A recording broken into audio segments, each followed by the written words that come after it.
আমেরিকার একটা কলোনি হচ্ছে ইসরায়েল। আমেরিকার যে সমস্ত অস্ত্রগুলো, অনেক অস্ত্র আছে যেগুলো আমেরিকায় না রেখে এরা এই জায়গায় রাখে। এই জায়গায় রাখে কী জন্য, এটা আমার মতো অনেকেই জানেন, সবাই জানেন।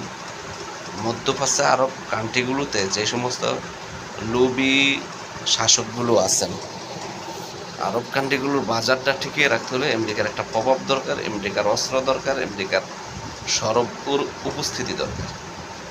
যার জন্য তাদের ইসরায়েলকে হাতে রাখা জরুরি। এই জন্য তাদের অস্ত্রের বিশাল একটা অংশ এই ইসরায়েলের রাখতেছে। আর এই বলিয়ান হয়ে এই স্বার্থে ওই বাইডেন বলেন, ওবামা বলেন, আর এই ট্রাম্প বলেন, সবাই কিন্তু ইসরায়েলের পক্ষে কথা বলে। কারণ বৃহৎ তাদের এখানে একটা অস্ত্রের বাজার আছে। খায়া না খেয়া আরব কান্ট্রিগুলো নিজেরা খায় আর ঘুমায়, কিছু করতে পারে না, আবিষ্কার করতে পারে না। কিন্তু আরবের বেশিরভাগ রাষ্ট্রগুলো খায়া না খেয়া এই আমেরিকার থেকে অস্ত্র কিনে। এই অস্ত্র বাজার টিকিয়ে রাখতে হলে ইসরায়েলকে দরকার।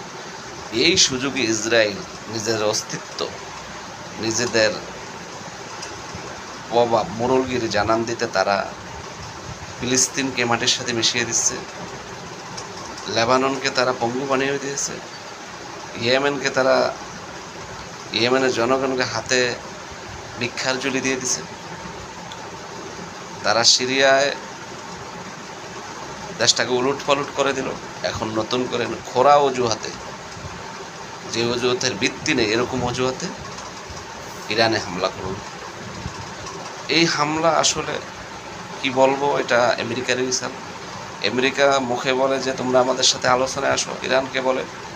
কিন্তু আমেরিকার ট্রাম্প পিছনে গোপনে টেলিফোনে বলে যে বেনিয়ামিন, তুমি ইরানে হামলা করো, ওনাদের নিউক্লিয়ার সাইডে হামলা করো, ওনাদের মিসাইল কারখানায় হামলা করো, ওনাদের ড্রোন মনুষ্যবিহীন যে যান এখানে হামলা করো। এই হামলার ফলে আজকে মধ্যপ্রাচ্য অগ্নিগর্ভে পরিণত হয়েছে। মধ্যপ্রাচ্যটা আজকে একটা যুদ্ধের উন্মুক্ত জায়গা হয়ে দাঁড়িয়েছে। আসলে মধ্যপ্রাচ্যটা কার, এটার মালিক কারা, এই আরব কান্ট্রিগুলো কাদের? এই প্রশ্ন এক ইসরায়েলের জন্য আমার কাছে মনে হয় প্রশ্নের সময় হয়েছে। এক ইসরায়েলের কারণে মধ্যপ্রাচ্যের এতগুলো রাষ্ট্র অশান্তিতে আছে। শুধু মধ্যপ্রাচ্য কেন, পুরা বিশ্বই এক ইসরায়েলের কারণে অশান্তি।